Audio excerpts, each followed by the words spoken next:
9e et 10e apparition. La vie de la bienheureuse Racconigi est pleine de visions admirables de la gloire du paradis, des supplices de l'enfer et des peines du purgatoire. Dieu lui donna ces visions pour exciter en elle un zèle ardent, surtout pour la délivrance des âmes du purgatoire. Notre Seigneur lui apparut un jour et lui tira du sang de la poitrine, lui disant qu'une partie de ce sang tomberait sur les pécheurs et l'autre sur les défunts.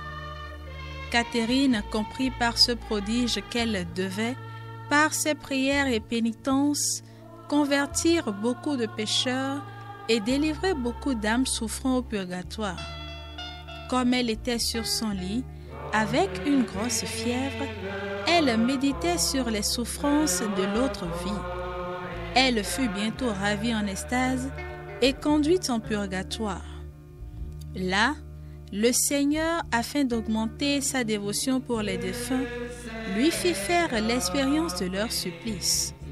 Pendant qu'elle regardait ce terrible feu, elle entendit une voix lui dire « Tu vas ressentir tout cela pour un moment. » À l'instant même, une étincelle se détacha et vint toucher sa joue gauche à la vue de plusieurs religieuses qui se tenaient autour de son lit pour l'assister dans sa maladie. Or, la douleur qu'elle en ressentit fut telle que son visage enfla et resta longtemps dans cet état. Elle disait que, en comparaison de ce que cette simple étincelle lui causait de tourments, toutes les souffrances de cette vie n'étaient rien. Dès cette heure, elle redoubla de dévouement pour les pauvres âmes. Il lui semblait qu'elle ne faisait jamais assez en leur faveur, bien qu'elle s'imposât les plus dures austérités et qu'elle travailla de toutes ses forces à les soulager. Plusieurs de ces âmes lui apparurent pour la remercier de leur délivrance et l'encourager dans sa dévotion.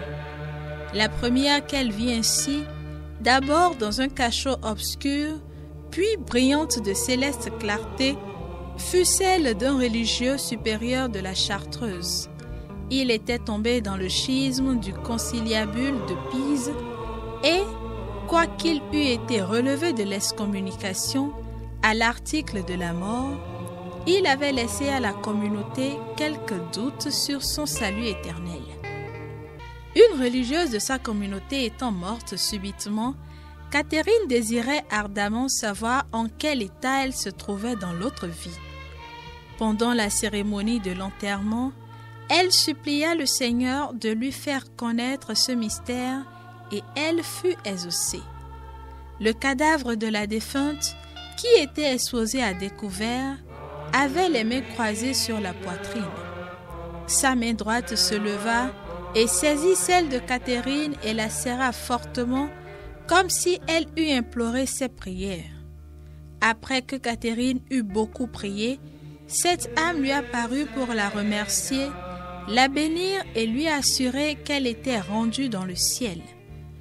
Lorsque François Ier, roi de France, assiégea Pavie, sa première femme, la reine Claude, apparut à Catherine et lui annonça que François avait été fait prisonnier et que beaucoup de ses soldats avaient été tués, afin qu'elle priât pour toutes ces âmes qui avaient été jetées à l'improviste dans leur éternité. Pour les âmes du purgatoire, Notre Père qui es aux cieux, que ton nom soit sanctifié, que ton règne vienne, que ta volonté soit faite sur la terre comme au ciel. Donne-nous aujourd'hui notre pain de ce jour. Pardonne-nous nos offenses comme nous pardonnons aussi à ceux qui nous ont offensés, et ne nous laisse pas entrer en tentation, mais délivre-nous du mal. Car c'est à toi qu'appartiennent le règne, la puissance et la gloire, pour les siècles des siècles. Amen.